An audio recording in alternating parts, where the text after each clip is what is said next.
అండి నమస్తే మేడం. ఈ రోజు రాష్ట్రంలో చూసుకుంటే మనకి పెట్రోల్ కొరత కానీ ఏదైనా ఎల్పిజి కొరత కానీ చాలా ఎక్కువగా కనిపిస్తుంది. చాలా వరకు హాస్టల్స్ కానీ హోటల్స్ కానీ క్లోజ్ అవ్వడానికి మనం చూస్తూనే ఉన్నాము. మరి కేంద్ర ప్రభుత్వం దీనిపైన ఎలాంటి చర్యలు తీసుకుంటుంది, ఎలా స్పందిస్తుందంట?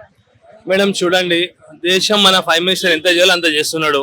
కమర్షియల్ గ్యాస్ కి ప్రాబ్లం ఉంది, హోటల్ బంద్ అవుతుందంటే దానికి ఏం చేయలేం. అమెరికా, ఇజ్రాయెల్ చేస్తున్నారు విద్యంకి. వాళ్ళు కూడా ఏం చేసి ఇరాన్ వాళ్ళు కూడా వాళ్ళ దేశం మీద అటాక్ చేస్తే వాళ్ళు మాట్లాడుతున్నారు. అలా దాని గురించి మనం మాట్లాడలేం. మనకు ప్రాబ్లము డొమెస్టిక్ ది ప్రాబ్లం లేదు, కమర్షియల్ ప్రాబ్లం ఉంది. కమర్షియల్ గ్యాస్ ఇస్తే డొమెస్టిక్ ఆపేయాల్సి వస్తుంది.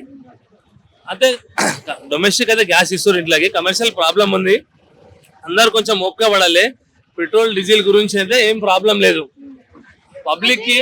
ఇంకొకటి కూడా వినిపిస్తుంది కదా, పార్లమెంట్ లో స్వయంగా నరేంద్ర మోదీయే చెప్పడం జరిగింది లాక్డౌన్ పెట్టే అవకాశం ఉంటుంది, మళ్ళీ మన కరోనా లాంటి సిచ్యువేషన్ మనం ఫేస్ చేయాలి, మీరు రెడీగా ఉండండి అని చెప్పేసి పార్లమెంట్ లో ఆయననే స్వయంగా చెప్పడం జరిగింది. మరి ప్రజలు ఏ విధంగా దీన్ని తీసుకుంటారండి? మేడం 100% కాదు, 200% లాక్డౌన్ కాదు. మన దేశంలో మనకు అంత జనాభా ఉంది, అంత మన దేశం నడిపిస్తున్న మా ప్రైమ్ మినిస్టర్ శక్తి ఉంది.